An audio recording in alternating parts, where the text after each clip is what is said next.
যারা কোম্পানিগুলো কেয়ার ওয়ার্কারদের কাজের পারমিট দিয়ে নিয়ে এসেছিল, হ্যাঁ?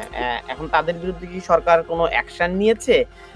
বা তাহলে না, আবার তারা তাহলে কিভাবে নতুন করে নিয়োগ দেবে? এটা কিন্তু হিউজ মানে ইয়ে না আসলে। এখানে কিন্তু অনেক বড়, বড় বিগ কোম্পানি আছে। কেয়ার সেক্টরে আপনি যদি দেখবেন এখনো লাখো জব আছে।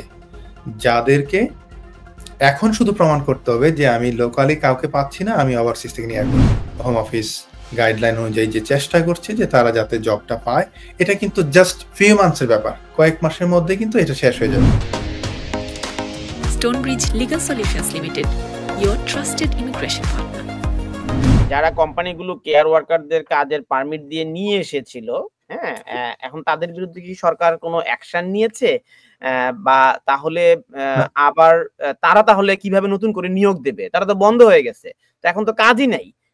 জি। না, এখন তো আমি সেটা যেটা বলছিলাম, এখানে কিন্তু আপনার এনএচএস এর যে সেক্টরটা, এটা তো একটা huge sector, big market in the United kingdom.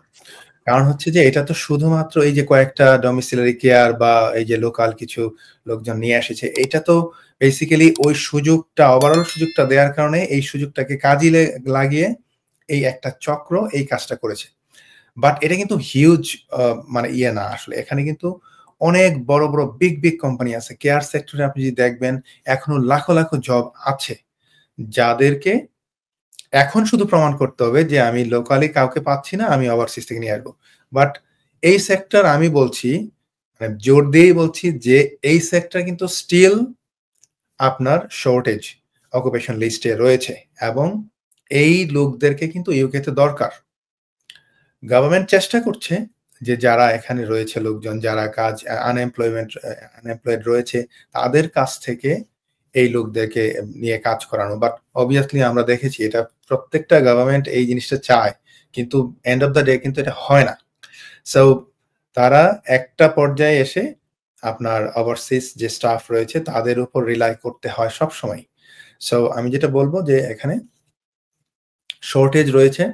শুধুমাত্র যে আইনটা করেছে বর্তমানে কিছুদিনের জন্য হয়তো হোম অফিস যে গাইডলাইনটা দিয়েছে, যে রুলসটা করেছে, এই ৩৯,০০০ এর মধ্যে অনেককে দেখা গেছে যে তারা অলরেডি ডাইভার্টেড হয়ে বিভিন্ন দিকে চলে গেছে। যেমন অনেকে অ্যাসাইলাম ক্লেইম করে ফেলেছে, অনেকে তাদের ডিপেন্ডেন্ট রয়েছে এই দেশে, তারা ডিপেন্ডেন্টরা স্কিলড ওয়ার্কার ভিসায় চলে গেছে। কিছুটা কিন্তু কমে গেছে অলরেডি। সো বাকি যে কিছু রয়েছে এইটাকে হয়তো আপনার আ হোম অফিস গাইডলাইন অনুযায়ী যে চেষ্টা করছে যে তারা যাতে জবটা পায়, এটা কিন্তু জাস্ট ফিউ মান্থস এর ব্যাপার। কয়েক মাসের মধ্যে কিন্তু এটা শেষ হয়ে যাবে।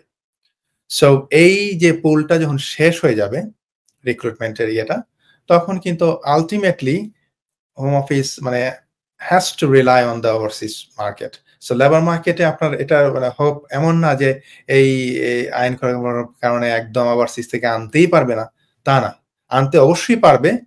শুধুমাত্র তাদেরকে দেখাতে হবে যে আমি কাউকে পাচ্ছি না। সো এই মার্কেটটা আপনার খুব দ্রুত কিন্তু যদি বড় কোম্পানিগুলি রয়েছে, কেয়ার কোম্পানি, তারা চাইলে খুব দ্রুত এদেরকে রিক্রুট করে এই ইয়েটা শেষ হয়ে যাবে। এর পরবর্তীতে চাইলে কোম্পানি এনি টাইম আবার দেখিয়ে যে আমি লেবার মার্কেট টেস্টটা করে আ তাহলে এটা একটা বড় অগ্রগতি এবং বড় সুযোগ।